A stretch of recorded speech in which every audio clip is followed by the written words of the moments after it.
Te invitamos a que juntos en comunidad nos formemos en verdaderos apóstoles de la palabra de Dios. Bienvenidos a Formación Comunitaria, un programa para quienes en comunidad buscan el bien propio y el de los demás. Cuando en el Nuevo Testamento nos hablan del grupo de los 12, es evidente que se trata de algo más que una mera suma de 12 personas. Es una verdadera comunidad de vida en torno al Maestro. Bienvenidos. Les saludamos con una gran alegría. Soy la Madre Rocío Arias, discípula de Jesús, en su programa Formación Comunitaria.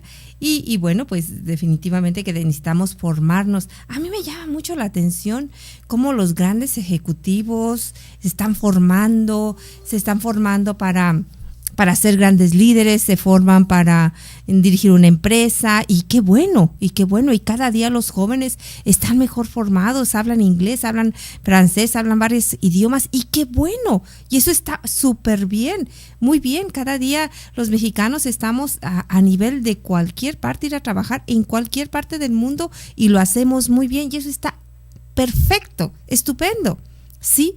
Pero los que trabajamos para el Señor, ciertamente que no nos formamos, lo dejamos como para el final, como si tengo tiempo, como que el Espíritu Santo me va a guiar, y yo lo he escuchado, no, es el Espíritu Santo me va a tomar a último momento y yo voy a dar el tema y va a ser el Espíritu Santo quien me guíe, ¿sí? Y bueno, pues también es cierto. Pero el Espíritu Santo también va a tomar de lo que tú ya tienes en tu mente, en tu conocimiento, de lo que tú ya tienes, de lo que tú ya aprendiste. El Espíritu Santo va a tomar de allí. Por ejemplo, las citas bíblicas no te van a venir solamente por el Espíritu Santo. Pudiera ser, sí, pero por eso el Señor nos dio lo que es la inteligencia y la voluntad.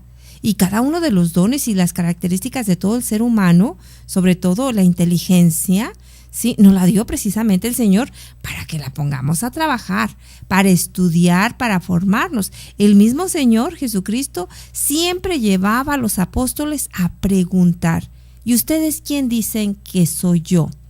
¿Sí? Y denle ustedes de comer. Y muchas veces los interrogaba, muchísimas ocasiones él de verdad los llevaba a que dieran una respuesta, a que pensaran. Y en muchas ocasiones ha dicho el Señor muy fuertemente: insensatos, qué bárbaro. Eso es una palabra fuerte, es decir, personas sin seso. ¿Qué quiere decir? Personas tontas, y yo creo que el Señor muchas veces, a mí en lo personal, yo creo que me diría insensata, ¿verdad?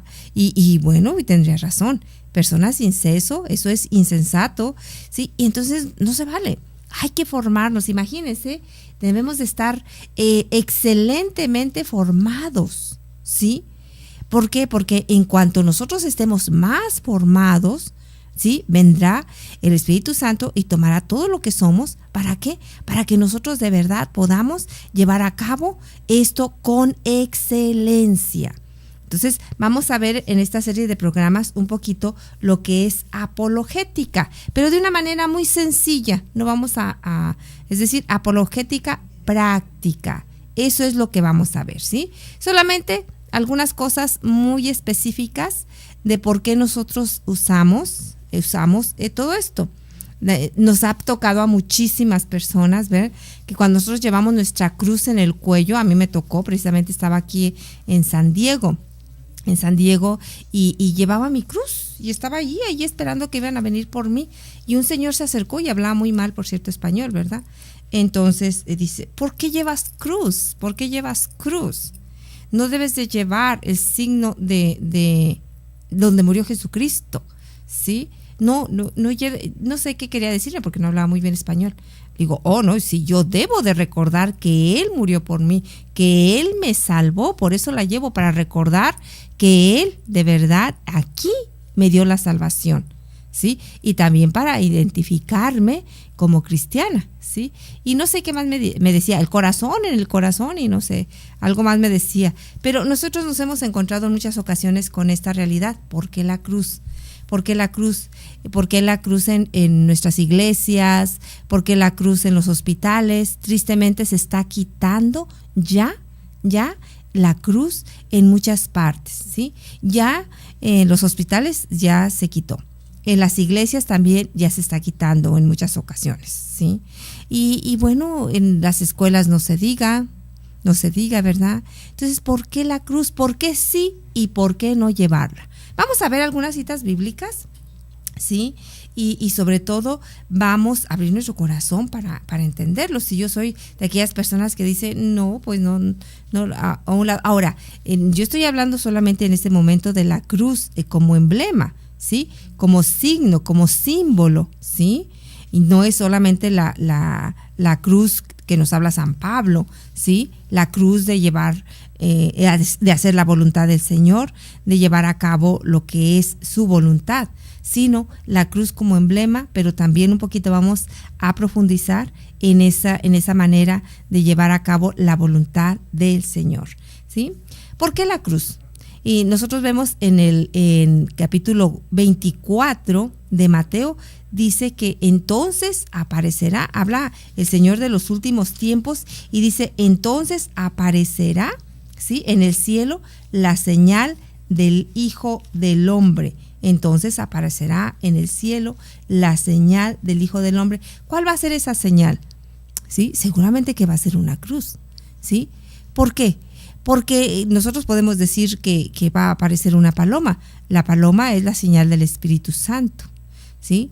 Realmente cuando nosotros hablamos del Hijo del Hombre y hablamos de una señal, viene a nosotros una cruz, porque la señal de la salvación definitivamente es una cruz. Veámoslo. ¿Qué más señal pudiera ser que lo caracterizara, que enseguida que nosotros lo vemos recordáramos al Hijo del Hombre? ¿Una barca? Pues no, si alguien ve una barca, pues nosotros podemos decir, quién sabe, ¿verdad? Será un pescador. Puedes hablarte un poco de Jesús, pero a una persona que no es cristiana y que no ha escuchado, que está muy lejano, pues una barca no le dice nada. Sí, más sin embargo, una persona cuando ve una cruz, enseguida, sea cristiana o no sea cristiana, enseguida se da cuenta que está hablando de el Hijo del Hombre. La cruz es el símbolo del cristiano, ¿sí?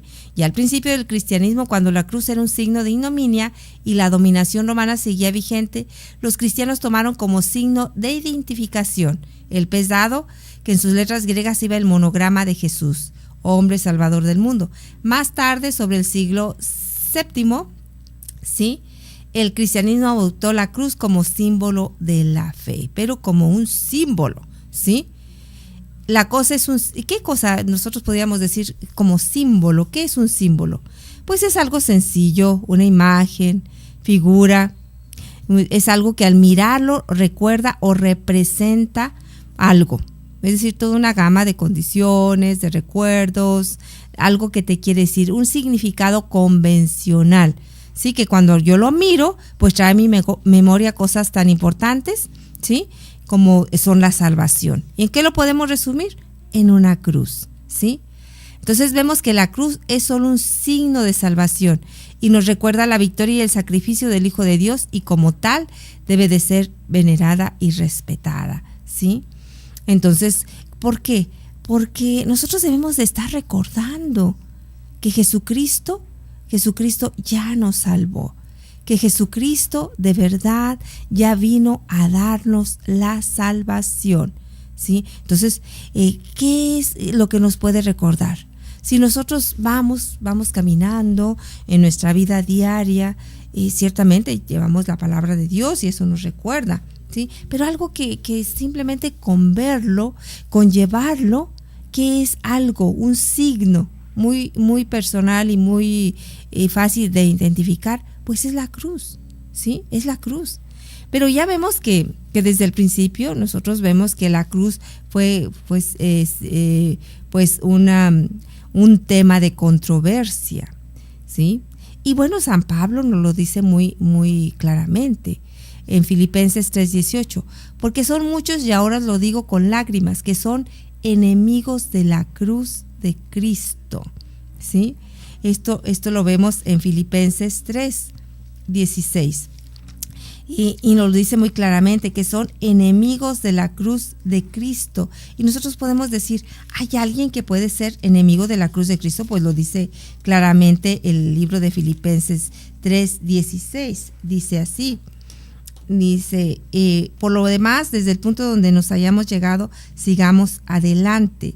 Hermanos, sed imitadores míos, y fijaos en los que viven según el modelo que tenéis en nosotros, porque muchos viven según os dije tantas veces, y ahora os repito con lágrimas, como enemigos de la cruz de Cristo, cuyo final es la perdición, cuyo Dios es el vientre, cuya gloria está en su vergüenza, que no piensan más que en las cosas de la tierra, pero nosotros somos ciudadanos del cielo.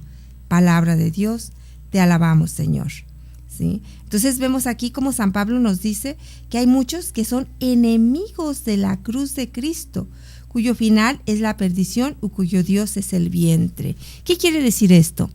Que han quitado definitivamente de su vida todo lo que es la cruz, todo lo que habla de salvación, y que todo su ser está puesto simplemente en lo que es de la tierra. Todo lo material, todo lo que es el mundo, todo lo que no les habla del cielo, de ser ciudadanos de ese lugar del cielo, todo eso es aquello que mueve a aquellos que son enemigos de la cruz de Cristo. Vamos a seguir un poquito sobre este tema, sobre la cruz, luego después de esta pausa. Después de este corte regresamos a Formación Comunitaria. Maestro, tú eres el Hijo de Dios, tú eres el Santo de Israel. Maestro, el Hijo de Dios, tú eres el Rey, el Santo de Israel. Seguimos con ustedes en este programa que se llama Formación Comunitaria y estamos viendo por qué la cruz, por qué los cristianos llevamos en nuestro cuello una cruz. Y porque algunos no aceptan que nosotros llevemos en el cuello una cruz o que tengamos en nuestra casa una cruz. ¿Qué es lo que ellos dicen? Lo hemos escuchado muchas veces. Dice, ¿tú tendrías en tu casa el revólver con que mataron a tu hijo? ¿Tú tendrías en tu casa, sí, el lugar, no sé, el punzante o no sé, el cuchillo con que mataron a tu hijo? Eso nos lo han dicho muchísimas veces, ¿sí? No sé si ustedes se los han dicho. Y entonces dices, ¿por qué tienes tú una cruz? Si la cruz fue donde murió Jesucristo, ¿por qué tú tienes en tu casa el instrumento donde murió Jesucristo? ¿Sí? Entonces nosotros sí debemos de contestar, sí, pero el revólver con que mató a tu hijo, si es que lo mató, en el caso de que sí ha habido muchos casos, yo creo que matan a su hijo con un revólver, eso no te dio la salvación, ni a ti, ni a tu familia, ni a nadie, ¿sí? A él lo mataron. La diferencia es que Jesucristo entregó su vida, ¿sí? Libremente entregó su vida, ¿sí? Y esa cruz sí nos trajo la salvación. Entonces ese símbolo nos recuerda que alguien nos amó tanto que nos trajo la salvación. Así que sigamos leyendo lo que dice la palabra de Dios, simplemente lo que dice San Pablo, ¿sí? Dice, estábamos leyendo en Filipenses 3, ¿sí? Porque son muchos, y ahora os lo digo con lágrimas, que son enemigos de la cruz de Cristo. ¿Quién es el enemigo más fuerte de la cruz de Cristo? Aquel que le recuerda que en la cruz fue vencido. El enemigo por excelencia de la cruz de Cristo, aquel que tan solo verla, no es que corra, no, puede estar en una iglesia que esté llena de cruces, pero que sí le recuerda y por eso le cae muy mal la cruz de Cristo, es precisamente el maligno, porque le recuerda que allí fue vencido. ¿Sí? Entonces nosotros debemos de tener mucho cuidado en ese aspecto, ¿sí? Y sigue diciendo San Pablo, cuyo Dios es el vientre y cuya gloria está en su vergüenza, que no piensan más que en las cosas de la tierra. Y él dice, pero nosotros somos ciudadanos del cielo. Luego también vemos, por ejemplo, en Filipenses 2, Dice, humillándose a sí mismo, obedeciendo hasta la muerte y muerte de cruz. Es decir, allí no solamente murió, sino que asevera San Pablo que fue una muerte y muerte de cruz, ¿sí? Porque la predicación de la cruz es locura para los que se pierden, pero es fuerza de Dios para los que se salvan. Es fuerza de Dios para los que se salvan. Dice, definitivamente, aquel que más habla de la cruz, y lo podemos ver en sus cartas, no nada más en una, sino en muchísimas. Esto que estoy leyendo viene en la primera carta de los Corintios, capítulo 1, 18, ¿sí? Y entonces lo dice muy claramente, ¿sí?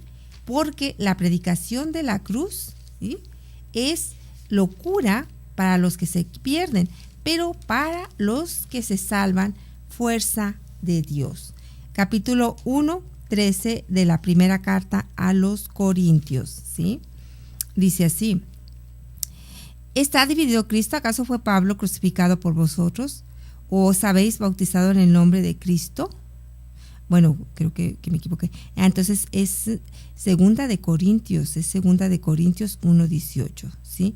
Porque la predicación de la cruz es locura para los que se pierden, pero es fuerza de Dios, ¿sí?, para los que se salvan, ¿sí? Entonces vemos aquí que sí, ciertamente, perdón, es más adelante, es primera, porque no me envió Cristo a bautizar, sino a predicar el evangelio y no con palabras sabias, para no desvirtuar la cruz de Cristo, pues la predicación de la cruz es una necedad para los que se pierden, ¿sí? Más para los que se salvan es fuerza de Dios. Palabra de Dios, te alabamos, Señor, ¿sí? Entonces vemos aquí cómo es real. Para algunos será, pues eso, locura. ¿Cómo que en una cruz alguien puede morir por amor en una cruz? Es una locura para muchos. Para los musulmanes es una locura, ¿sí? Para los judíos fue una locura. Aquí lo dice San Pablo. Yo recuerdo que leí un libro de los tibetanos. Yo leía mucho, todo lo que caía en mis manos lo leía, ¿sí? Y recuerdo que el tibetano decía, y cuando yo supe que una persona había muerto en la cruz, dice, y se me hizo tan extraño que adoraran a una persona que había muerto en la cruz. Claro, para él solamente era una persona que estaba colgando de una cruz, no sabía el contexto ni mucho menos, y tampoco estaba enterado que había resucitado, simplemente se enteró de que alguien había muerto en la cruz, y para él fue locura. Así exactamente lo que dice San Pablo. Pero llama la atención cómo Jesucristo, después de resucitado, y lo dice claramente el Evangelio, que Él les mostraba las llagas, como dice en Juan 20, ¿sí? Dice que Jesucristo les mostró las llagas, y sobre todo a Tomás. Dice, ven, mete tus dedos a mis llagas de mis manos, ven y mete tu mano a la llaga de mi costado, y ven y cree, ¿sí? Pero Él no se ha quitado, o al menos, no sé, allá en el cielo, como lo vamos a ver. Pero cuando resucitó, algo que lo reconocían también era por las llagas, en este momento sobre todo, ¿sí? Y bueno, pues también a los santos que se les ha aparecido, que lo han visto, pues también lo han visto con las llagas. Es decir, que Él sigue mostrando los signos de la salvación, los signos de la crucifixión. Así que si para Él es fuerza, es decir, para nosotros debe de ser fuerza de Dios, porque para Él todavía nos sigue diciendo, mira lo que llevé a cabo por amor a ti, mira lo que yo hice por amor a ti. Y sigue diciendo San Pablo, lejos de mí el gloriarme, sino en la cruz de nuestro Señor Jesucristo, por quien el mundo ha sido crucificado para mí y yo para el mundo. Dice San Pablo que no se puede gloriar en otra cosa más que en la cruz de Cristo, ¿sí? Primera de Corintios 1:23, mas nosotros predicamos a Cristo crucificado, escándalo para los judíos, necedad para los gentiles. Todavía algunos de nuestros hermanos muy queridos, nuestros hermanos judíos, nuestros hermanos mayores, San Pablo mismo dice que un día van a regresar. Es decir, ellos mismos van a aceptar a Jesucristo y va a ser una de las señales de los últimos tiempos en que ellos vuelvan nuevamente, vamos a ser todos el mismo pueblo. Bueno, todavía lo somos. Ellos son nuestros hermanos mayores. Ellos son los herederos de la promesa. Los hermanos judíos son los herederos de la promesa. Entonces son nuestros hermanos mayores. Pero algunos de ellos todavía no aceptan a Jesucristo. Bueno, no algunos, muchísimos, ¿verdad? Y entonces dicen algunos que pues sí desprecian cuando ven una cruz, sí desprecian a los que llevan la cruz, porque eso es un escándalo para ellos. Pero para nosotros es fuerza de Dios, ¿sí? Entonces, nosotros, hay personas que rápidamente pasan lo que es la cruz, el Viernes Santo. Nos gusta ver más a Jesucristo resucitado, a Jesucristo glorioso que va ascendiendo hacia el cielo, a Jesucristo lleno de luz, a Jesucristo vencedor. Pero hay muchas personas que no soportan ver un Cristo, un crucificado, un crucifijo. Y sobre todo de otras denominaciones, y lo dicen claramente: yo no voy a tener a Jesucristo crucificado. Y es especial. Nosotros los cristianos católicos sí lo tenemos. Es más, cada Viernes Santo nosotros hacemos lo que es el Vía Crucis, debiera de ser siempre este signo de piedad de hacer el Vía Crucis, ¿sí? Pero sobre todo el Viernes Santo lo hacemos, y a veces lo hacemos viviente. Pero ¿cuál es el sentido? No solamente ir a ver una obra de teatro. El sentido es recordarnos que aquel sí, que está allí, sí, es el que nos dio la salvación. Y cada vez que a ti te digan, dice: oye, ¿tú adorarías el cuchillo con que mataron a tu padre? ¿O la pistola con que mataron a tu padre? ¿Sí? No, es decir, claro que no. Sí, porque mi padre no tiene poder para convertir un símbolo de derrota en símbolo de victoria. Es decir, pero Cristo sí tiene poder. ¿O tú no crees en el poder de la sangre de Cristo? Tú dile. ¿O no te gusta recordar que has sido de verdad salvado por este símbolo? En muchas ocasiones se nos olvida, ¿sí? Se nos olvida que allí fuimos salvados, ¿sí? Bueno, pues el hermano Aarón Herrera, oye, hermano Aarón, Dios lo bendiga, ¿cómo está? Nos manda saludos. Rosita Alfaro también nos manda saludos, y María Eugenia también nos manda saludos. Ay, pues gracias por estarnos escuchando, les mandamos un saludo, y al final vamos a hacer una oración por ustedes, ¿sí? Al final vamos a orar por estas personas para que también ellos sean muy bendecidos, ¿sí? Así que es un signo de contradicción la cruz. En muchas ocasiones nosotros lo tenemos en nuestra casa, pero sin pensar exactamente qué significa. Es algo de verdad que nosotros debiéramos de ver con mucho cuidado y veneración. Sí, veneración, porque vamos después del corte vamos a ir hasta el Antiguo Testamento. En aquella ocasión, no sé si ustedes recuerdan, en el libro del Éxodo, cuando llegaron muchas serpientes y empezaron a matar a muchísimos israelitas, ¿sí?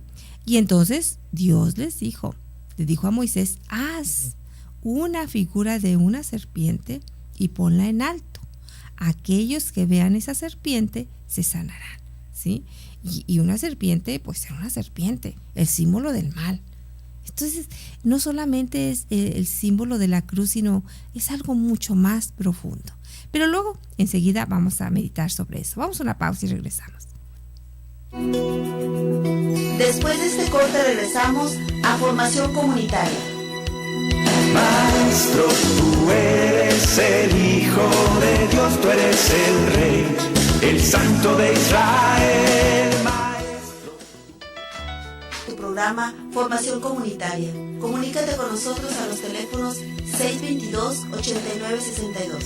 Maestro, tú eres el Hijo de Dios, tú eres el Rey, el Santo de Israel. Estamos de regreso en su programa Formación Comunitaria y estamos viendo lo que es la cruz para nosotros, y vemos que es algo muy especial, es algo mucho más profundo.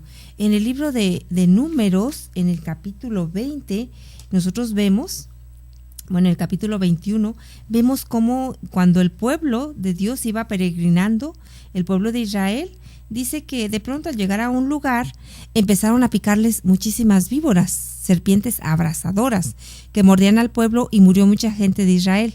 El pueblo fue a decirle a Moisés: hemos pecado por haber hablado contra Yahvé y contra ti. Intercede ante Yahvé para que aparte de nosotros las serpientes. Moisés intercedió por el pueblo y dijo Yahvé a Moisés: hazte una serpiente y ponla sobre un mastil, y todo el que haya sido mordido y lo mire vivirá. Hizo Moisés una serpiente de bronce y la puso en un mastil.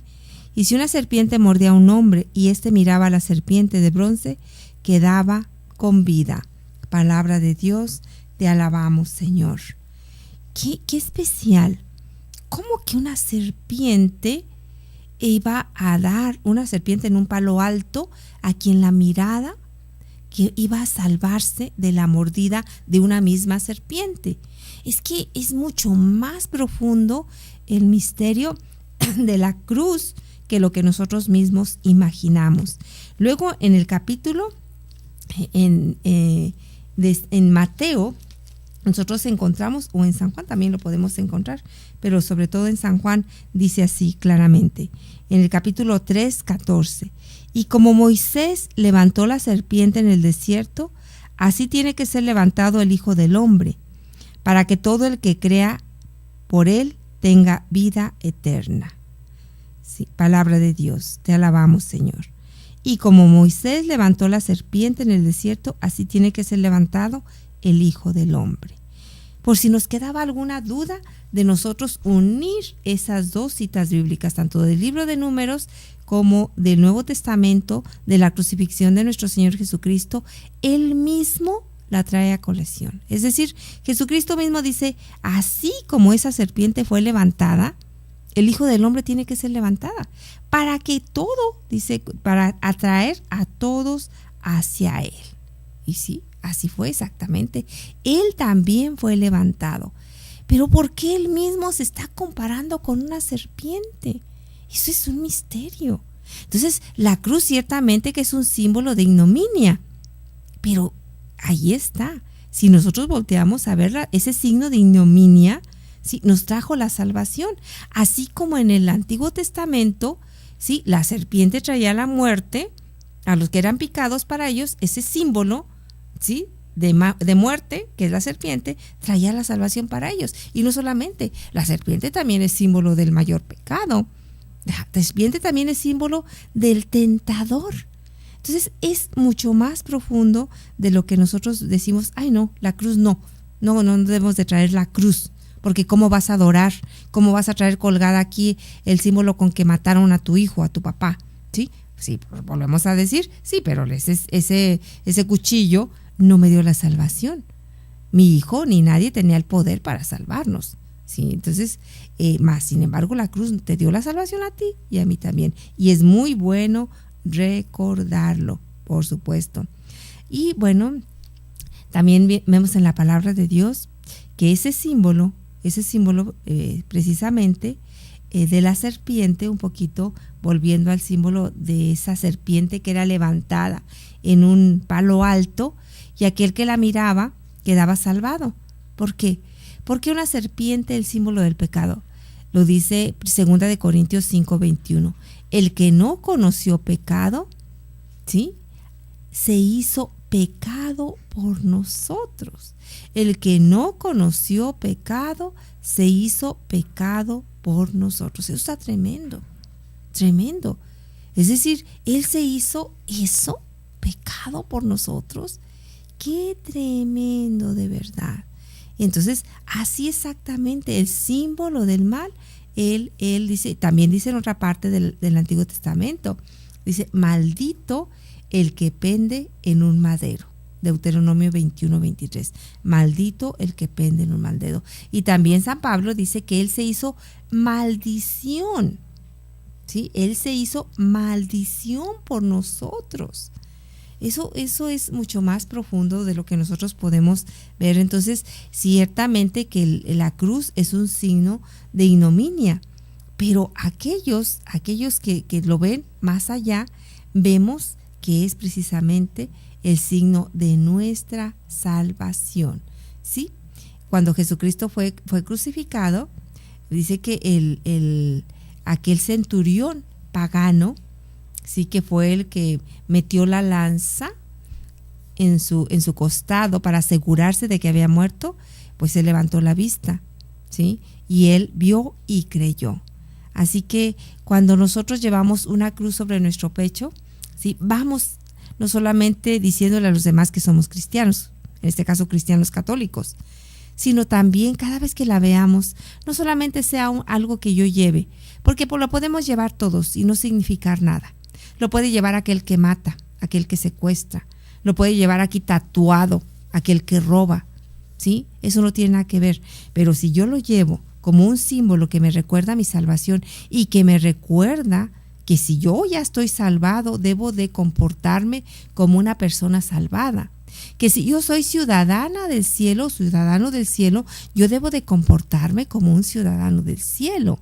No solamente llevarlo como un fetiche, porque luego también podemos decir, ay, para que me proteja. No, la cruz no te va a proteger. Que te va a proteger es Dios. Ay, no, porque para que me libre de algo malo que me vaya a suceder, una crucita, y bendígamela, Padre, y bendígamela todas y 3 veces si se puede, a ver si me salva de algo malo.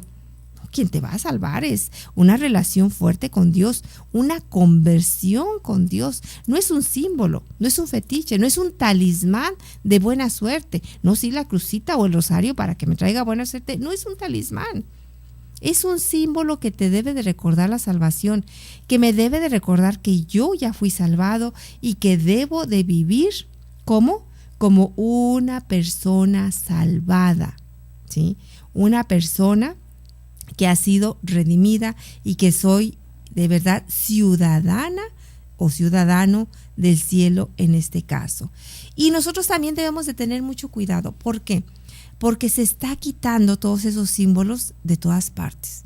A mí me llama la atención cómo entré en el cuarto de varios jovencitos, de mis sobrinos precisamente, y les dije, ¿se fijan, hijos, que no hay nada en su cuarto que hable de Dios? Tienen póster y tienen cosas, pero que hable de Dios, no hay nada. ¿No les da temor eso? Que de pronto han sacado, porque yo les he regalado cruces, les he regalado crucifijos o imágenes y las han sacado. Y sí me molesta eso y sí se los digo. Entonces nosotros debemos de tener mucho cuidado que en nuestra casa no vayamos haciendo a un lado los símbolos que nos recuerdan que hemos sido salvados. Que haya una cruz en nuestra casa, que haya un crucifijo en nuestra casa, que haya algo que de verdad me recuerde, pero tampoco que sea solamente un adorno. Que cuando yo vea hoy tú voltea y ve el crucifijo que tienes allí y medita que Él de verdad, Él trajo la salvación a tu vida. No porque nos guste verlo sufrir, como dicen algunos. Es que los católicos tienen a Cristo crucificado, ¿sí? Es que los católicos tienen a Cristo, pues les gusta sufrir. No, es que nos recuerda que alguien dio la vida por nosotros, que derramó, ¿sí?, su sangre por nosotros, y que no se nos olvide, ¿sí? Ese es el sentido de tener un crucifijo, no es otra cosa. Jesucristo está resucitado, ciertamente, y vive en el cielo. Y yo creo que en cada Eucaristía nosotros celebramos la resurrección de Jesucristo. Es una mentira que nosotros celebramos a un Cristo crucificado, porque la Eucaristía precisamente, ¿sí?, es celebrar la resurrección de nuestro Señor Jesucristo. Muerte, resurrección y glorificación de nuestro Señor Jesucristo, ¿sí? Entonces, no debe de ser. La cruz debe de ser el símbolo que nos recuerda que hemos sido salvados. Pues otro tema también un poquito, así como que, pues a lo mejor que trae un poquito de controversia, es el purgatorio, ¿sí? El purgatorio, porque nos dicen que nosotros los cristianos católicos creemos en el purgatorio, que si no viene la palabra de Dios, que no dice nada en la palabra de Dios del purgatorio, que porque nosotros decimos que solamente hay cielo e infierno, y nosotros estamos de acuerdo, salvación o perdición, estamos totalmente de acuerdo. Un poquito vamos a a ir a ver algunas citas bíblicas y lo que nos dice la Iglesia y desde cuándo está este dogma del purgatorio y qué es exactamente lo que es el purgatorio, ¿sí? Pero bueno, vamos a una pausa y enseguida regresamos con más sobre esta formación comunitaria. Después de este corte regresamos a Formación Comunitaria. Maestro, tú eres el Hijo de Dios, tú eres el Rey, el Santo de Israel. Llama Formación Comunitaria. Comunícate con nosotros a los teléfonos 622-8962. Maestro, tú eres el Hijo de Dios, tú eres el Rey, el Santo de Israel. Estamos ya en el último segmento de su programa Formación Comunitaria y estamos vamos a ver también lo que es el purgatorio, algunas citas bíblicas que nos hablan de lo que nosotros las apropiamos para el purgatorio y vamos a ir buscando que es Mateo 5, 25 al 26, ¿sí? Y Primera de Corintios 3, 13. Eso es lo que nosotros, estas citas bíblicas, nosotros se las ponemos al purgatorio, ¿sí? Entonces vamos a ver, primeramente, ¿por qué nosotros los cristianos católicos creemos, y es un dogma de fe, lo que es el purgatorio? Porque además yo creo que es hasta lógico. Imagínense ustedes, Santa Teresita del Niño Jesús, que ella quiso con todo su corazón amar a Dios. Desde niña fue una alma que quiso agradar a Dios, que luchó para agradar a Dios y pues se va al cielo, ¿verdad? Pues que además lo dice la Iglesia que es una santa. Luego busquemos nosotros una persona que, que ha matado, que ha secuestrado, que ha hecho muchas cosas, muchos pecados muy graves, ¿verdad? Que ha hecho mucho daño a las personas.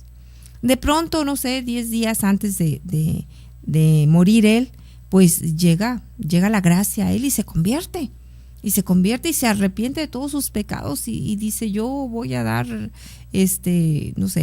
que tenga, voy a darlo a los pobres y me confieso y de verdad me arrepiento y quiero cambiar de vida. Y pues ya está a punto de morirse y se muere. Sería muy justo que la persona esta, primeramente hablando de justicia, vamos a hablar también de que Dios es santo y es justo, pero sería justo, en su infinita justicia Dios de verdad pondría en el mismo lugar o en el cielo a Santa Teresita o a Santo Domingo Sabio o a San Agustín o a un gran pecador que se convirtió y que hizo todo el bien en su vida después de convertirse, ¿sí? A este hombre que hizo tanto mal en el mundo, quiso sufrir a tantas familias porque secuestró y mató, quiso llorar a tantas personas, ¿sí? Que fue malo, fue una persona sin piedad. Sería justo que estuvieran los dos, que llegaran los dos al mismo lugar. Entonces diríamos, ¿cuál es el caso? ¿Cuál es el caso? Entonces, como dicen algunos, que aquí va también otra manera de verlo. Es decir, algunos dicen, pues entonces, ¿cuál es el chiste? Pues me porto mal y al último momento pues yo me arrepiento y me confieso y ya estuvo. No es así. No es así. Primeramente, ¿quién te dice que vas a tener tiempo de confesarte y de arrepentirte? ¿Quién te dijo? Si no vas a morir un día en la noche, dormido, por un infarto, se te va a caer el piso o el techo o no sé, algo va a suceder, un avión, se va a abrir el piso y te va a tragar, no sé. ¿Quién dice que vamos a tener tiempo? Nadie nos asegura, ¿verdad? Que vamos a tener el tiempo. Primeramente eso.